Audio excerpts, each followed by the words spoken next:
ವಿದ್ಯಾರ್ಥಿಗಳಿಗೆ ಶುಭೋದಯ. ನಾವು ಇಂದು 5ನೇ ತರಗತಿಯ ಗಣಿತ ವಿಭಾಗದ ಮೊದಲ ಅಧ್ಯಾಯ ಯಾವುದಪ್ಪ ಅಂದರೆ 5 ಅಂಕಿಯ ಸಂಖ್ಯೆಗಳು ಅನ್ನುವಂತಹ ವಿಷಯವನ್ನು ಅಭ್ಯಾಸ ಮಾಡ್ತಾ ಇದ್ವಿ. ಮೊದಲನೇ ವಿಡಿಯೋದಲ್ಲಿ ನಾವೇನು ನೋಡಿದ್ದೀವಿ ಅಂದರೆ ಪುನರಾವರ್ತನ ಅಭ್ಯಾಸ ಮಾಡಿದ್ದೀವಿ. ಏನೇನಿತ್ತು? ಅಂಕಿಗಳನ್ನು ಅಕ್ಷರಗಳಲ್ಲಿ ಬರೆಯೋದು, ಅಕ್ಷರಗಳಲ್ಲಿ ಬರೆದಂತಹ ಅಂಕಿಗಳ ಸಂಖ್ಯೆಯನ್ನು ಏನು ನಂಬರ್ಸಲ್ಲಿ ಬರೆಯೋದಿತ್ತು. ನಂಬರ್ಸ್ ಕೊಟ್ಟಿದ್ದು ಅವುಗಳನ್ನು ಅಕ್ಷರದಲ್ಲಿ ಬರೆದ್ವಿ. ಅಕ್ಷರದಲ್ಲಿದ್ದಂಥ ಅಂಕಿಗಳನ್ನು ಆಮೇಲೆ ಮಾಡಿದ್ವಿ ನಂಬರ್ಸಲ್ಲಿ ಬರೆದ್ವಿ. ಆಮೇಲೆ ಏರಿಕೆ ಕ್ರಮ, ಆಮೇಲೆ ಇಳಿಕೆ ಕ್ರಮ, ಗರಿಷ್ಠ ಸಂಖ್ಯೆ ಕನಿಷ್ಠ ಸಂಖ್ಯೆ ಮಾಡಿದ್ವಿ. ಅದು ಪುನರಾವರ್ತನ ಅಭ್ಯಾಸದಲ್ಲಿತ್ತು. ಅಪ್ ಟು ಎಲ್ಲಿವರೆಗೂ ಅಂದರೆ 4 ಅಂಕಿವರೆಗೂ ಮಾಡಿದ್ವಿ.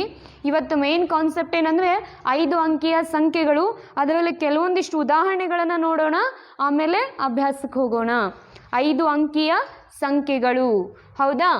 ಇದರಲ್ಲಿ ಸ್ವಲ್ಪ ಪಾಯಿಂಟ್ಸ್ ಬರುತ್ತೆ. ಏನಂದರೆ 5 ಅಂಕಿಯ ಸಂಖ್ಯೆಗಳು ಎಲ್ಲಿಂದ ಸ್ಟಾರ್ಟ್ ಆಗುತ್ತೆ ಅಂದರೆ 10,000ದಿಂದ ಸ್ಟಾರ್ಟ್ ಆಗುತ್ತೆ. ಎಲ್ಲಿವರೆಗೂ ಕೊನೆ ಆಗುತ್ತೆ ಅಂದರೆ 99,999. ಹೌದಾ?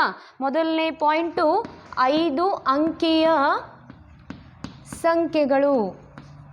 5 ಅಂಕಿಯ ಸಂಖ್ಯೆಗಳು ಎಲ್ಲಿಂದ ಪ್ರಾರಂಭ ಆಗುತ್ತೆ?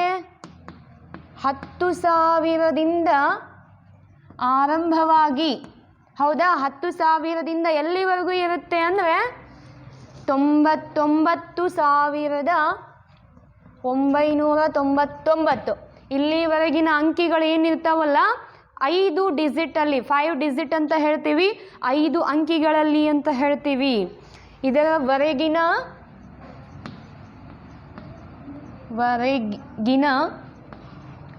ಎಲ್ಲ ಸಂಖ್ಯೆಗಳು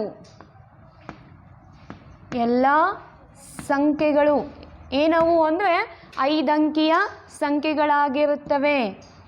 ಹೌದಾ? ಇದರಲ್ಲಿ ನೆಕ್ಸ್ಟ್ ಪಾಯಿಂಟು 5 ಅಂಕಿಯ ಅತಿ ಚಿಕ್ಕ ಸಂಖ್ಯೆ. 5 ಅಂಕಿಯ ಅತಿ ಚಿಕ್ಕ ಸಂಖ್ಯೆ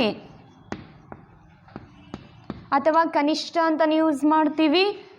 5 ಅಂಕಿಯ ಅತಿ ಚಿಕ್ಕ ಸಂಖ್ಯೆ ಅಥವಾ ಕನಿಷ್ಠ ಸಂಖ್ಯೆ ಯಾವುದು? ಮೊದಲನೇ ಸ್ಟಾರ್ಟ್ ಆಗೋದು ಯಾವುದು? 10,000.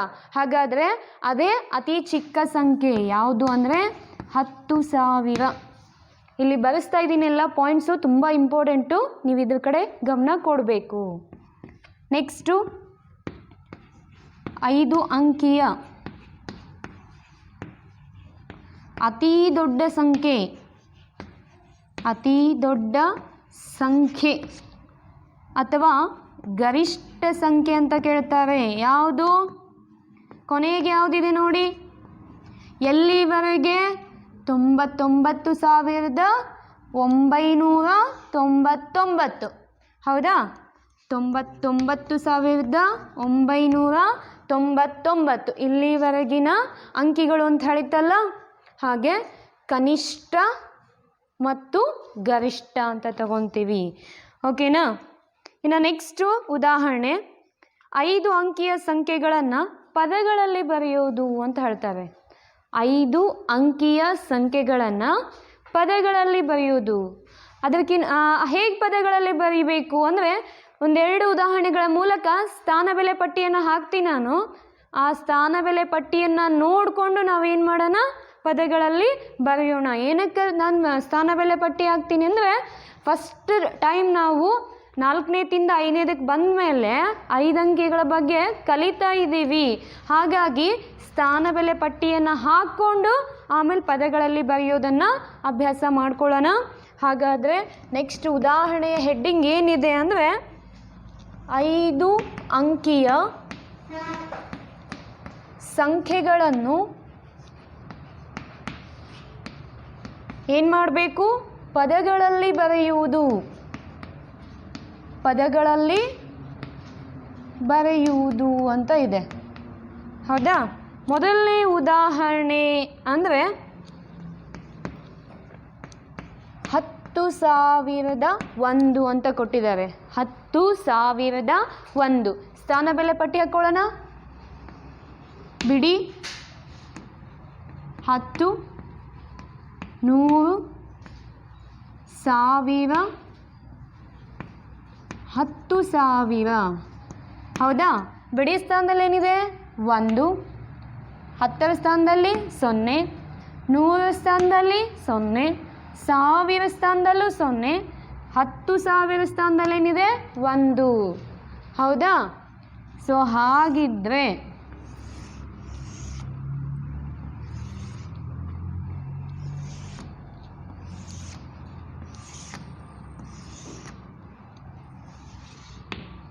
ಓಕೆ, ಹಾಗಿದ್ರೆ ಇದನ್ನ ಏನಂತ ಬರೀತೀರಾ? 10,001. 10,001. ಹೌದಾ? 10,000ದಲ್ಲಿ ಎಷ್ಟಿದೆ? 1. ಅಂದರೆ ಎಷ್ಟಾಗುತ್ತೆ? 10 ಗುಂಡ್ಲೆ 1 ಅಂದರೆ 10. 10,001. ಓಕೆನಾ? ಎರಡನೇ ಉದಾಹರಣೆ ಏನು ಕೊಟ್ಟಿದ್ದಾರೆ? 75,032. ಬಿಡಿ ಸ್ಥಾನದಲ್ಲಿ 2, 10ರ ಸ್ಥಾನದಲ್ಲಿ 3, 100 ಸ್ಥಾನದಲ್ಲಿ 0, 1000 ಸ್ಥಾನದಲ್ಲಿ 5, 10,000 ಸ್ಥಾನದಲ್ಲಿ 7. 10 ಗುಂಡ್ಲೆ 7 ಅಂದರೆ 70. 75. ಹೌದಾ? 75,000. 75,000. 100 ಸ್ಥಾನ ಇಲ್ಲ. ಹೌದಾ? 75,032. ಗೊತ್ತಾಯ್ತಾ? 75,032.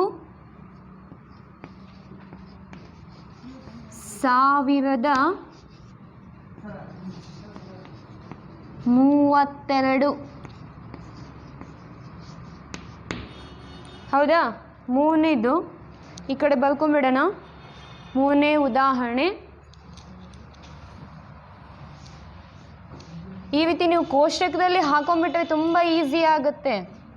ಹೌದಾ?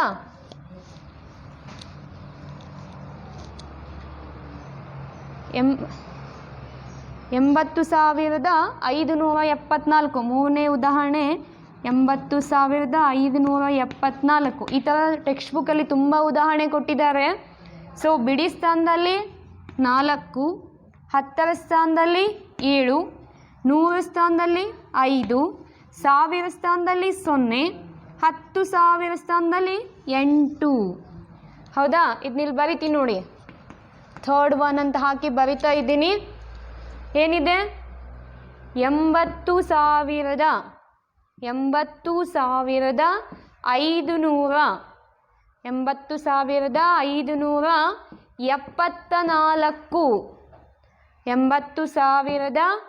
80,574. ಗೊತ್ತಾಯ್ತಾ ಹೇಗೆ ಬರಿಬೇಕು ಅಂತ?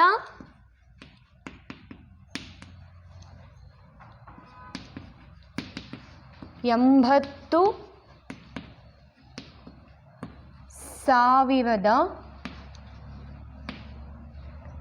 574. ಗೊತ್ತಾಯ್ತಾ? ಇನ್ನೊಂದು ಉದಾಹರಣೆ, ಲಾಸ್ಟ್ ಉದಾಹರಣೆ ನೋಡೋಣ. ಈ ಒಂದು ಪ್ಯಾಟರ್ನಲ್ಲಿ ಏನಿದೆ ಅಂದರೆ 99,999. ಎಲ್ಲ ಕಡೆನೂ ಏನಿದೆ? 999 ಅತಿ ಗರಿಷ್ಠ ಸಂಖ್ಯೆ. ಹೌದಾ? ಗರಿಷ್ಠ ಸಂಖ್ಯೆ ಅಥವಾ ಅತಿ ದೊಡ್ಡ ಸಂಖ್ಯೆ 5 ಅಂಕಿದು 99,999. ಓಕೆನಾ?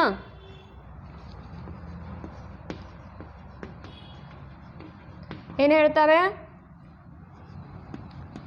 99,900. ತೊಂಬತ್ತೊಂಬತ್ತು, 99. ಓಕೆ, ಈ ಥರ ಏನು ಸಂಖ್ಯೆಗಳಲ್ಲಿ ಕೊಟ್ಟಿರ್ತಾರಲ್ವ, ಅದನ್ನು ನಾವೇನು ಮಾಡಬೇಕು, ಸ್ಥಾನ ಬೆಲೆ ಪಟ್ಟಿ ಮೊದಲನೇ ಸಾರ್ತಿ ಆದ್ದರಿಂದ ನಾನು ಸ್ಥಾನ ಬೆಲೆ ಪಟ್ಟಿಯಲ್ಲಿ ಹಾಕ್ಕೊಂಡು ತಿಳಿಸಿದ್ದೀನಿ. ಇನ್ನು ನೆಕ್ಸ್ಟ್ ಏನು ಬರುತ್ತೆ ಅದನ್ನು ನೀವೇನು ಮಾಡಬೇಕು ಅಂದರೆ ಸ್ಥಾನ ಬೆಲೆ ಪಟ್ಟಿ ಇಲ್ಲದೇ ಹಾಕ್ಕೊಳ್ಬೇಕು. ಗೊತ್ತಾಯ್ತಾ? ಇದೇನು ಅಂಕಿಗಳನ್ನು ಪದಗಳಲ್ಲಿ ಬರೆಯುವುದು, ಅಂಕಿಗಳನ್ನು ಪದಗಳಲ್ಲಿ ಬರೆಯುವುದು. ಓಕೆ, ಇನ್ನು ನೆಕ್ಸ್ಟ್ ಉದಾಹರಣೆ, ಸಂಖ್ಯೆಗಳನ್ನು ಕೊಟ್ಟಿರ್ತಾರೆ, ಇವುಗಳನ್ನು ವಿಸ್ತಾರ ಮಾಡಿ ಬರೆಯಿರಿ ಅಂತ ಹೇಳ್ತಾರೆ.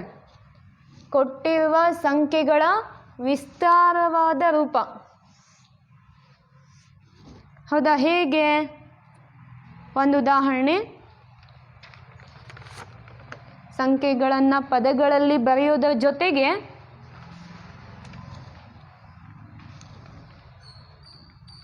ಪದಗಳಲ್ಲಿ ಮತ್ತು ವಿಸ್ತರಿಸಿದ ರೂಪದಲ್ಲಿ ಬರೆ, ವಿಸ್ತರಿಸಿದ ರೂಪದಲ್ಲಿ ಬರೆ ಅಂತ ಹೇಳ್ತಾರೆ. ಓಕೆ, ಮೊದಲನೇ ಉದಾಹರಣೆ,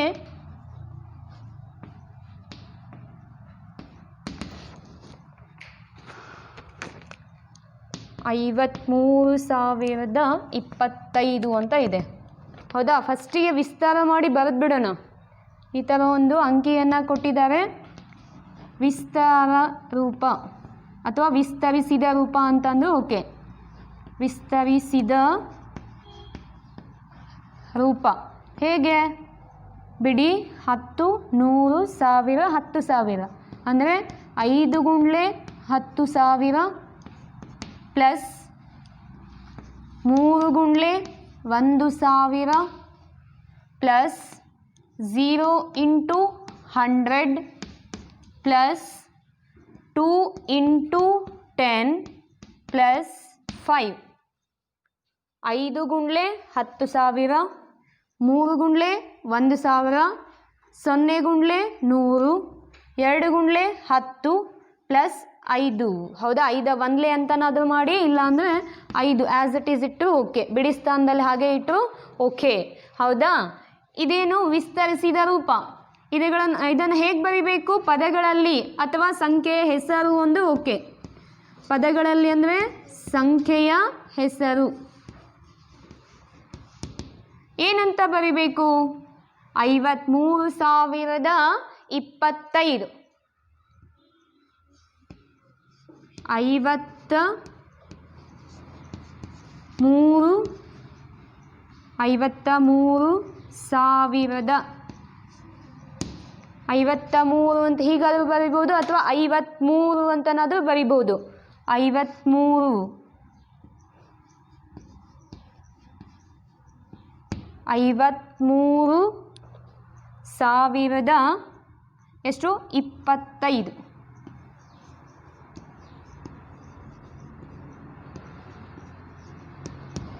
ಓಕೆ, ಇದರಲ್ಲಿ ಇನ್ನೊಂದು ಉದಾಹರಣೆ ನೋಡೋಣ. ಏನಿದೆ? 45,697.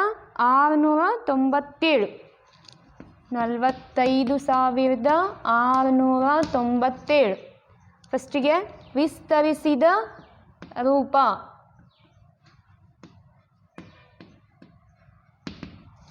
ಏನು? 4 ಗುಂಡ್ಲೆ 10,000.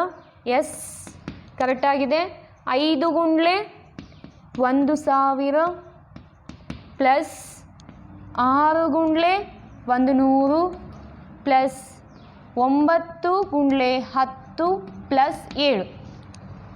ಓಕೆನಾ? ಇದರ ಸಂಖ್ಯೆಯ ಹೆಸರು, ಸಂಖ್ಯೆಯ ಹೆಸರು ಈ ಥರ ನೀಟಾಗಿ ಬರಿಬೇಕು. ಓಕೆನಾ?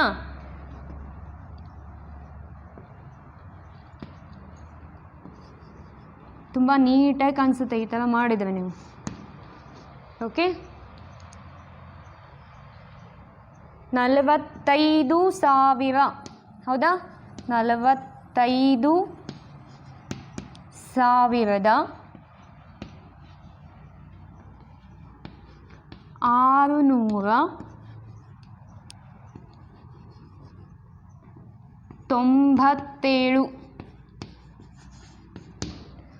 ಓಕೆ, ಈ ರೀತಿಯಾಗಿ ಅಕ್ಷರಗಳಲ್ಲಿ ಬರೆಯೋದಿರಬಹುದು ಅಥವಾ ವಿಸ್ತರಿಸಿ ಬರೆಯುವುದಿರಬಹುದು. ಓಕೆನಾ? ಇದೇ ವಿಸ್ತಾರ ರೂಪದಲ್ಲಿ ಇದು ಉಲ್ಟಾ ಕೊಡ್ತಾರೆ. ಏನಂತ? ವಿಸ್ತರಿಸಿದ ರೂಪದಲ್ಲಿ ಅವರು ಕೊಡ್ತಾರೆ, ಇಲ್ಲ ಕೆಲವೊಮ್ಮೆ ಹೆಸರಿನ ರೂಪದಲ್ಲಿ ಕೊಡ್ತಾರೆ. ಅದನ್ನು ನಾವೇನು ಮಾಡಬೇಕು? ಸಾಮಾನ್ಯ ರೂಪ. ಇದು ವಿಸ್ತರಿಸಿದ ರೂಪ, ಇದು ಸಂಖ್ಯೆಯ ಹೆಸರು, ಇದು ಸಾಮಾನ್ಯ ರೂಪ, 5 ಅಂಕಿಯ ಸಾಮಾನ್ಯ ರೂಪ. ಇವಾಗ ಏನು ನೋಡಿದ್ವಿ ನಾವು? ಸಾಮಾನ್ಯ ರೂಪದಲ್ಲಿ ಕೊಟ್ಟಿದ್ದನ್ನು ವಿಸ್ತರಣೆ ಮಾಡಿ ಬರೆಯೋದು ನೋಡಿದ್ವಿ. ಈಗ ಅದರ ಉಲ್ಟಾ ಏನು?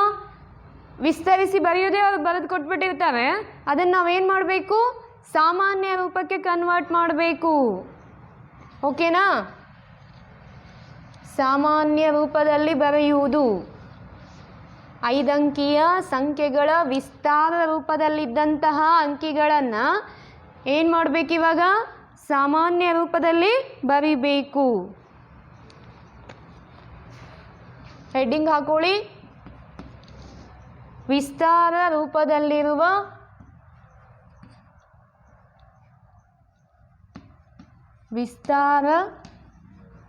ರೂಪದಲ್ಲಿರುವಂತಹ ಸಂಖ್ಯೆಯನ್ನು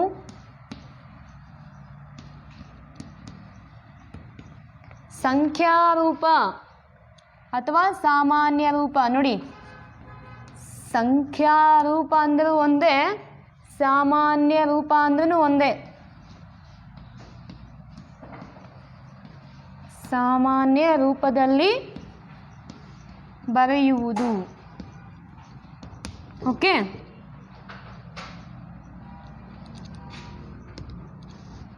ಉದಾಹರಣೆ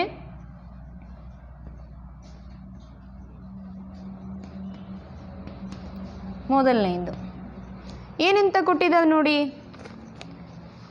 8 ಗುಂಡ್ಲೆ 10,000. ನೋಡಿ, ಈ ಥರ ಕೊಟ್ಟಿದ್ದಾರೆ. 10,000 ಪ್ಲಸ್ 5 ಗುಂಡ್ಲೆ 1000 ಪ್ಲಸ್ 2 ಗುಂಡ್ಲೆ 100 ಪ್ಲಸ್ 7 ಗುಂಡ್ಲೆ 10 ಪ್ಲಸ್ 6 ಗುಂಡ್ಲೆ ಬಿಡಿ. ನೋಡಿ, ತುಂಬ ಚೆನ್ನಾಗಿದೆ ಅಲ್ಲ ಉದಾಹರಣೆ. 8 ಗುಂಡ್ಲೆ 10,000 ಸಂಖ್ಯೆಯಲ್ಲಿ ಬರ್ಕೊಳ್ಳಿ, 10,000. ಓಕೆನಾ? ಪ್ಲಸ್ 5 ಗುಂಡ್ಲೆ 1000, ಹೌದಾ? 2 ಗುಂಡ್ಲೆ 100, ಹೌದಾ? ಪ್ಲಸ್ 7 ಗುಂಡ್ಲೆ 10, 7 ಗುಂಡ್ಲೆ 10 ಪ್ಲಸ್ 6 ಗುಂಡ್ಲೆ ಬಿಡಿ ಅಂದರೆ 1. ಇವುಗಳನ್ನು ಇಂಟು ಮಾಡಿ. 8 ಗುಂಡ್ಲೆ 10,000 ಅಂದರೆ 80,000 ಪ್ಲಸ್ 5 ಗುಂಡ್ಲೆ 1,000 ಅಂದರೆ 5,000. 2 ಗುಂಡ್ಲೆ 100 ಅಂದರೆ 200. 7 ಗುಂಡ್ಲೆ 10 ಅಂದರೆ 70 ಪ್ಲಸ್ 6. ಇವಾಗ ನೋಡಿ, ನಮ್ಗೆ ಕೂಡಿಸೋದಕ್ಕೆ ಈಸಿ ಆಗುತ್ತೆ. 80 ಪ್ಲಸ್ 80,000 ಪ್ಲಸ್ 5,000 ಅಂದರೆ 85,276, ಹೌದಾ? ನೋಡಿ, 85,276 ಕೊಟ್ಟಿರುವಂತಹ ವಿಸ್ತಾರ ರೂಪದಲ್ಲಿದ್ದಂತಹ ಒಂದು ಇನ್ಫಾರ್ಮೇಷನನ್ನು ನಾವು ಸಂಖ್ಯಾ ರೂಪಕ್ಕೆ ಕನ್ವರ್ಟ್ ಮಾಡಿದ್ದೀವಿ. ಓಕೆನಾ? ಇನ್ನೊಂದು ಉದಾಹರಣೆ ನೋಡಿ, ಅದು ಸ್ವಲ್ಪ ಚೇಂಜ್ ಇದೆ. ಉದಾಹರಣೆ ತುಂಬ ಚೆನ್ನಾಗಿ ಕೊಟ್ಟಿದ್ದಾವೆ ನಿಮ್ಮ ಟೆಕ್ಸ್ಟ್ ಬುಕ್ಕಲ್ಲಿ. ಎಲ್ಲವುಗಳನ್ನು ಸಾಲ್ವ್ ಮಾಡಬೇಕು, ಅಂದಷ್ಟೇ ನಮಗೆ ಅಭ್ಯಾಸ ಬಿಡಿಸೋದಕ್ಕೆ ಈಸಿ ಆಗುತ್ತೆ. ಎರಡನೇ ಉದಾಹರಣೆ 3 ಗುಂಡ್ಲೆ 10,000 ಈ ಥರ ಕೊಟ್ಟಿದ್ದಾರೆ. ಆವಾಗಲೇ ಏನು ಕೊಟ್ಟಿದ್ದು? ಅಕ್ಷರಗಳಲ್ಲಿ ಕೊಟ್ಟಿದ್ದು, ಇವಾಗ ಸಂಖ್ಯೆಗಳಲ್ಲಿನ ಕೊಟ್ಟಿದ್ದಾರೆ. Plus 0 ಗುಂಡ್ಲೆ 1,000 plus 0 ಗುಂಡ್ಲೆ 100 plus 4 ಗುಂಡ್ಲೆ 10 plus 9 ಗುಂಡ್ಲೆ 1. Easy ಇದೆ. 3 ಗುಂಡ್ಲೆ 10,000 ಅಂದರೆ 30,000 ಪ್ಲಸ್ 0 0 ಇಂಟು 100 ಅಂದ್ರೂ 0. 4 ಗುಂಡ್ಲೆ 10 ಅಂದರೆ 40 ಪ್ಲಸ್ 9. ನೋಡಿ 10,000 ಸ್ಥಾನದಲ್ಲಿದೆ ನಂಬರ್, ಓಕೆ. 1000 ಸ್ಥಾನದಲ್ಲಿ ಇಲ್ಲ, 100 ಸ್ಥಾನದಲ್ಲೂ ಇಲ್ಲ. ಹಾಗಾದರೆ 30,049. 30,049 ನೋಡಿ, ಬಿಡಿ 10, ಓಕೆನಾ. 100 ಸ್ಥಾನದಲ್ಲಿ ಏನು ಕೊಟ್ಟಿದ್ದಾರೆ? 0. ಹಾಗೆ 1000 ಸ್ಥಾನದಲ್ಲೂ ಏನು ಕೊಟ್ಟಿದ್ದಾರೆ? 0. 10,000 ಸ್ಥಾನದಲ್ಲಿ 3, ಸೊ 30,049. ಗೊತ್ತಾಯ್ತಾ? ಇನ್ನು ನೆಕ್ಸ್ಟ್ ಹೋಗೋಣ. ಏನಂದರೆ ಕೊಟ್ಟಿರುವ ಅಂಕಿಗಳಿಂದ 5 ಅಂಕಿಯ ಗರಿಷ್ಠ ಮತ್ತು ಕನಿಷ್ಠ ಸಂಖ್ಯೆಯನ್ನು ಬರೆಯುವುದು. ನೀವು 4 ಅಂಕಿದು ಸಂಖ್ಯೆಗಳನ್ನು ಬರೀತಾ ಇದ್ರಲ್ಲ, ಅದೇ ರೀತಿ 5 ಅಂಕಿಯ ಗರಿಷ್ಠ ಸಂಖ್ಯೆ ಮತ್ತು ಕನಿಷ್ಠ ಸಂಖ್ಯೆಯನ್ನು ಬರೆಯುವುದು.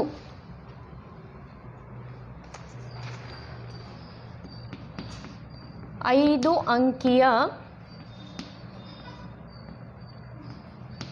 ಗರಿಷ್ಠ ಮತ್ತು ಕನಿಷ್ಠ ಅಂತ ಹೇಳ್ತೀವಿ. ಕನಿಷ್ಠ ಸಂಖ್ಯೆ ಬರೆಯುವಿಕೆ. ಮೊದಲನೇ ಉದಾಹರಣೆ, ಒಂದನೇದು ಎಕ್ಸಾಂಪಲ್ ಅಂತ ತಗೋತೀವಿ. 9, 4, 6, 1, 3. ನೀವು ಮೊದಲನೇ ಪುನರಾವರ್ತನ ಅಭ್ಯಾಸದಲ್ಲಿ ಕಲ್ತಿದ್ದೀರ. ಹೇಗೆ? ಗರಿಷ್ಠ ಸಂಖ್ಯೆ ಇದರಲ್ಲಿ ತುಂಬ ದೊಡ್ಡದು ಯಾವುದು? 9, ಅದು ಹೋಯಿತು. ನೆಕ್ಸ್ಟ್ ಯಾವುದಿದೆ ದೊಡ್ಡದು? 6, ಓಕೆ, ಅದು ಹೋಯಿತು. ನೆಕ್ಸ್ಟು 4, ಹಾಂ, ನೆಕ್ಸ್ಟು 3, ಆಮೇಲೆ 1. ಹಾಗಾದರೆ ಗರಿಷ್ಠ ಸಂಖ್ಯೆ ಯಾವುದು ಅಂದರೆ ಈ ಕೊಟ್ಟಿರುವ ಅಂಕಿಗಳನ್ನು ಇಳಿಕೆ ಕ್ರಮದಲ್ಲಿ ಬರೆದ್ಬಿಡೋದು. ಇಳಿಕೆ ಕ್ರಮನ ಹೇಗೆ ಬರಿತೀರಾ? ತುಂಬ ದೊಡ್ಡದನ್ನು ಮೊದಲು ಬರಿತೀವಿ, ಅದಾದಮೇಲೆ ಯಾವುದಿದೆ, ಅದಾದಮೇಲೆ ನೆಕ್ಸ್ಟ್ ಯಾವುದಿದೆ, ಈ ಥರ ಬರ್ಕೊಳ್ತಾ ಹೋಗ್ತೀವಿ. ಓಕೆನಾ?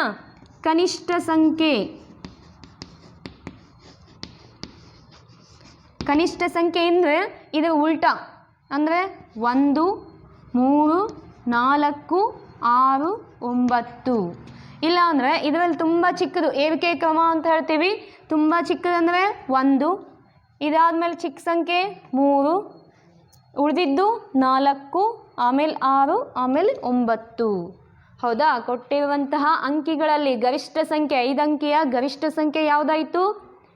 96,431. ಕನಿಷ್ಠ ಸಂಖ್ಯೆ ಯಾವುದಾಯಿತು? 13,469. ಗೊತ್ತಾಯ್ತಾ? ಇದೇ ರೀತಿ ಇನ್ನೊಂದು ಉದಾಹರಣೆ ಇದೆ ನೋಡಿ.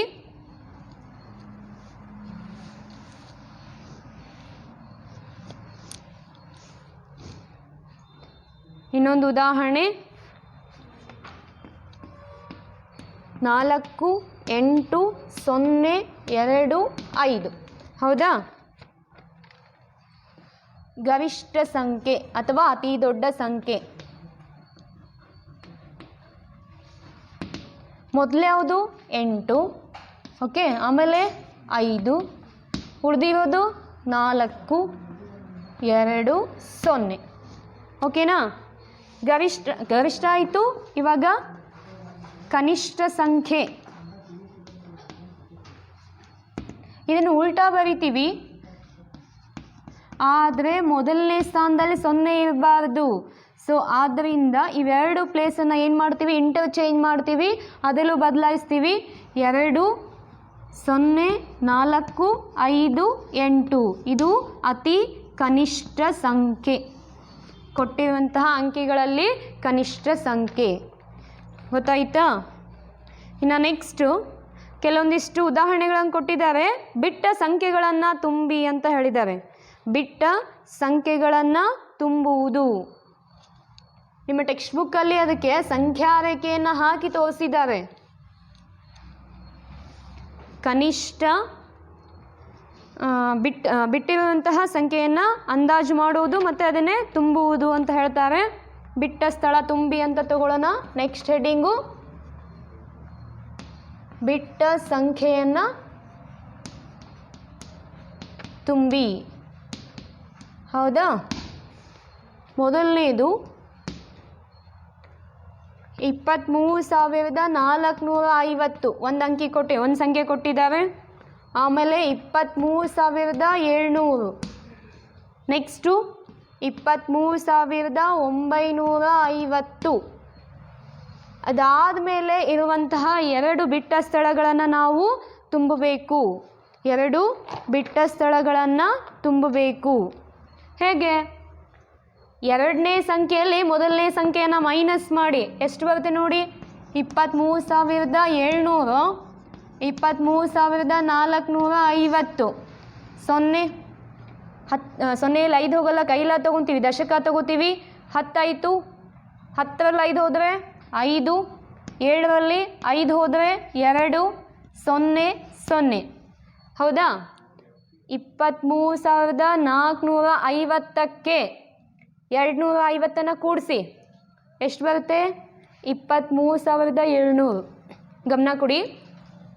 23,450 ಇದಕ್ಕೆ ಎಷ್ಟು ಕೂಡಿಸ್ಬೇಕು ನಾವು?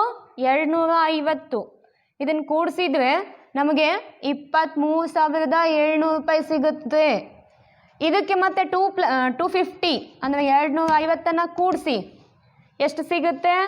23,950. ನೆಕ್ಸ್ಟ್ ಸಂಖ್ಯೆಗೆ ಏನು ಮಾಡಬೇಕು? ಇದಕ್ಕೆ 250 ಕೂಡಿಸ್ಬೇಕು. ಹಾಗಾದರೆ ಎಷ್ಟಾಗುತ್ತೆ ನೋಡಿ? 23,950, 250. ಏನು ಮಾಡ್ತಾ ಇದ್ದೀನಿ? ಕೂಡಿಸ್ತಾ ಇದ್ದೀನಿ. 0 5 5 10, 12, 4 2. ಹಾಗಾದರೆ ನೆಕ್ಸ್ಟ್ ಸಂಖ್ಯೆ ಯಾವುದು? 24,200. ಹೌದಾ? ಸೊ ನೆಕ್ಸ್ಟ್ ಇದಕ್ಕೆ ಪ್ಲಸ್ 250 ಮಾಡಿ ಕೂಡಿಸಿ ಏನಾಗುತ್ತೆ? 24,450. 24,450. ಗೊತ್ತಾಯ್ತಾ? ಇದೇ ರೀತಿ ಇನ್ನೊಂದು ಸಣ್ಣ ಉದಾಹರಣೆ ಇದೆ ನೋಡಿ. ಎರಡನೇದು 25,017, 35,017. 2 ಬಿಟ್ಟ ಸ್ಥಳ ಕೊಟ್ಟಿದ್ದಾರೆ. ಆಮೇಲೆ 65,017 ಅಂತ ಕೊಟ್ಟಿದ್ದಾರೆ. ಇಲ್ಲಿ ನಿಮಗೆ ಕ್ಲಿಯರಾಗಿ ಕಾಣಿಸ್ತಾ ಇದೆ. 10,000 ಏನು ಮಾಡಿದ್ದಾರೆ? ಡಿಫರೆನ್ಸ್ ಇಟ್ಟಿದ್ದಾರೆ. ಹೌದಾ? ಜಾಸ್ತಿ ಮಾಡ್ಕೊಳ್ತಾ ಹೋಗಿದ್ದಾರೆ. 25,017ಕ್ಕೆ ಎಷ್ಟು ಕೊಡಿಸಿದ್ದಾರೆ? 10,000 ಅಂದರೆ 35,017. ಇದಕ್ಕೆ 10,000 ಕೂಡಿಸಿ 45,017.